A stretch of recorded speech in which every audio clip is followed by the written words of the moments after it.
Polythene bag এবং single use plastic. Polythene ব্যাগটা ban আছে, এইটা ব্যানটা এনফোর্স করছি। ব্যানটা এনফোর্স আমার জন্য করছি না, আপনার সন্তানের, আমার সন্তানের ভবিষ্যৎ চিন্তা করে করছি। আর সিঙ্গেল ইউজ প্লাস্টিক থেকে আমাদের নিজেদের স্বার্থে নিজেদের আস্তে আস্তে সরে আসতে হবে।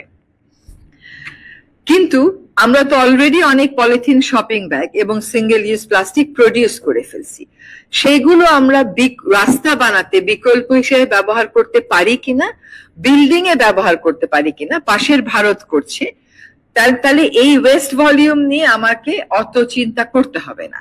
কারণ প্লাস্টিক ইনসিনারেটরে দিয়ে পুড়িয়ে দেওয়ার থেকে ইনসেইন আইডিয়া তো আর হতে পারে না, কিন্তু সেটাই বাংলাদেশে আনফরচুনেটলি করা হচ্ছে।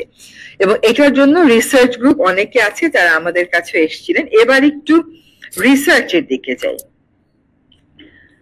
আপনারা সরকারের দিকে সব কাজ করতে তাকিয়ে থাকবেন না। কেন বুয়েট রিসার্চের জন্য সরকারের টাকার দিকে তাকিয়ে থাকবে? কেন সিলেট ইউনিভার্সিটি সরকারের দিকে তাকিয়ে থাকবে? I need an answer to this question. Research আপনাদের দায়িত্ব, ইউ লুক ফর ফান্ড। আপনারাও তো স্পান্ড করতে পারেন, আপনারাও তো ওখানে দেখালেন। সবকিছু সরকার করে দিবে না, আর বাংলাদেশ সরকার তো আপনাদেরই সরকার। এই সরকারের কথা আমি বলছি না।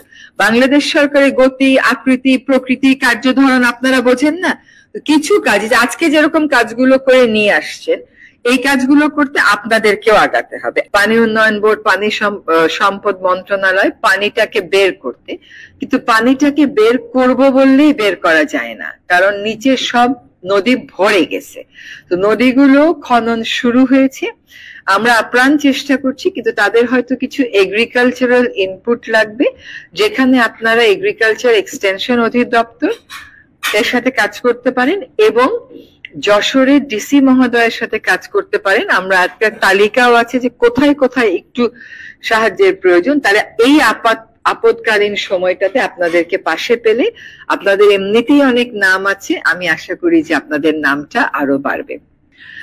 আর রিসার্চে আপনাকে, আমার মনে আছে বণিক বার্তায় একটা লিড নিউজ হয়েছিল 2-3 বছর আগে, যে 51 বছরে এইচবিআরআই এর রিসার্চের জন্য কি পরিমাণ ইনভেস্টমেন্ট এবং তার আউটপুট কি। এইটা আপনি দয়া করে, মানে আপনার এজেন্ডা পপুলারাইজ করা আপনার দায়িত্ব। সেখানে আমাদের যেটুকুন সাহায্য লাগে আমরা অবশ্যই করব। প্রথম কথা হচ্ছে যে আপনি এই কাজটা করবেন এবং গৃহায়ন এবং গণপূর্ত মন্ত্রণালয়ের মাননীয় উপদেষ্টার সাথে মিলে একটা স্টেক হোল্ডার মিটিং করবেন, যেখানে আপনি একটা রোড ম্যাপের আউটলাইন করে নিয়ে আসবেন। রোড ম্যাপ তো আর একদিনে হয় না, এটা এতদিনে কেন হয় নাই এই প্রশ্ন আমি করতে পারি, করে আর কোনো লাভ নাই। যেটা হয়নি ওটা হয়নি, কিন্তু রোড ম্যাপের একটা আউটলাইন করে নিয়ে আসবেন যে সরকারের কোন কোন খাতে সরকার পোড়ানো ইট ব্যবহার করে এবং কোন কোন খাতে কবের মধ্যে এটাকে আমরা ফেজ আউট করতে পারি, এবং সেখানে প্রথাগত ইট যারা বানান তাদের রোল কি হতে পারে। যেটা আপনি রাইটলি বলেছেন যে আমার কাছে আসে, কিন্তু ইট যারা বানায় তারা আসে না, নতুন ব্যবসায়ীরা আসে যারা মার্কেটটা ভালোভাবে চিনে না।